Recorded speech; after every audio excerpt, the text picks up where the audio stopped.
Hello friends, இன்றைக்கி நம்ம channel என்ன பார்க்க போகிறோன்னா தூதுவளை சட்னி தான் பார்க்க போகிறோம். அதுக்கு நான் தூதுவளை கீரை எடுத்து வச்சுருக்கேன் பாருங்கள். அந்த கீரை ஃபுல்லாக முள்ளாக தான் இருக்கும், இலைங்களாம் கூட முள்ளாக தான் இருக்கும். இந்த செடியில் வந்து இந்த மாதிரி லாவெண்டர் கலரில் பூ பூத்துருக்கும். இதான் தூதுவளை கீரைன்னு சொல்லுவாங்க. இதை சாப்பிட்டோன்னா நம்ம வந்து சட்னியாவோ துவையிலாவோ ரசமாகவும் வச்சு சாப்பிட்டோன்னா நம்மளுக்கு வந்து உடம்பு வந்து அதில் சளி பிடிச்சிருக்கோம்ல, அதெல்லாம் குணமாயிடும். உடம்பு வலி எதாவது இருந்தால் கூட அது சரியாயிடும். இதில் நம்ம இலையை மட்டும் நான் கட் பண்ணி எடுத்துக்க போகிறேன் சட்னி அரைக்கிறதுக்கு. ஒரு 20 இலை போல் நான் வந்து கட் பண்ணி எடுத்து வச்சுருக்கேன். கழுவி அலசி தண்ணி இழுத்துட்டு வச்சுருக்கேன். ஒரு வெங்காயம், ஒரு தக்காளி, 2 காஞ்ச மிளகா, ஒரு பச்சை மிளகா,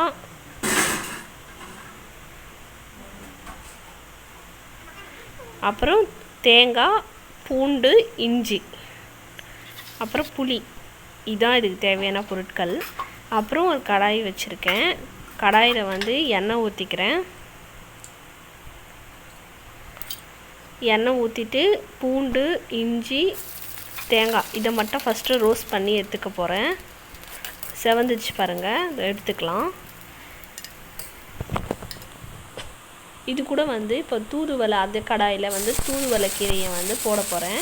இதை நல்லா ஃப்ரை பண்ணணும். ஏன்னா இதில் முள் இருக்கும், அந்த முள்ளும் வந்து அரைப்படணும். அதுக்கேற்ற மாதிரியும், அதுவும் இல்லாமல் இந்த கீரையை வந்து நம்ம ஒழுங்காக வதக்காமல் அரைச்சிட்டோன்னா அது வந்து தொண்டை வந்து நமன்னு இருக்கும். அதனால் அதுக்காக நல்லா ஃப்ரை பண்ணி எடுத்துக்கணும். நல்லா வதங்கிடுச்சு, எடுத்துக்கலாம். அப்புறம் இதே கடாயில் ஒரு 1/2 ஸ்பூன் எண்ணெய் ஊற்றிருக்கேன். 1/2 ஸ்பூன் எண்ணெய் ஊற்றுனது காஞ்சதும் உளுத்தம்பருப்பு போட்டுக்கிறேன். 1 ஸ்பூன் உளுத்தம்பருப்பு போட்டு கொஞ்சம் நல்லா செவந்த உடனே பச்சை மிளகா சேர்த்துக்கலாம். பச்சை மிளகா காஞ்ச மிளகா ஒன்றாவே சேர்த்துக்கிறேன். சேர்த்துட்டு அதுவும் நல்லா வறுபட்ட உடனே வெங்காயம், தக்காளி இது 2த்தையும் ஒன்றா போட்டுக்கிறேன். போட்டு நல்லா வதக்கிக்கோங்க. நல்லா வறுபடிச்சு இப்போ மஞ்சள் தூள், உப்பு சேர்த்துக்கிறேன். சேர்த்துட்டு அதையும் வதக்கிக்கலாம். இப்போ இதை நான் வந்து சொல்ல மறந்துட்டேன், புளி சேர்த்துட்டேன். அதில் புளியும் தூதுவளை கீரையும் போட்டு நல்லா இன்னொரு தடவை லாஸ்ட்டாக வதக்கிக்கலாம். புளி கொஞ்சம் எக்ஸ்ட்ராவே போடுங்க. இந்த சட்னிக்கு அவ்வளோ டேஸ்ட்டாக இருக்கும் புளி எக்ஸ்ட்ரா போட்டால்.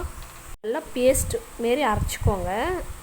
குறக்குறலாம் இருக்காதீங்க, நல்லா பேஸ்டாட்டம் அரைச்சிக்கோங்க. இப்போ இதை தாளிச்சிக்கலாம். எடுத்து நான் பவுலில் வச்சுட்டேன் பாருங்கள். இப்போ கடாயில் எண்ணெய் ஊற்றிருக்கேன்.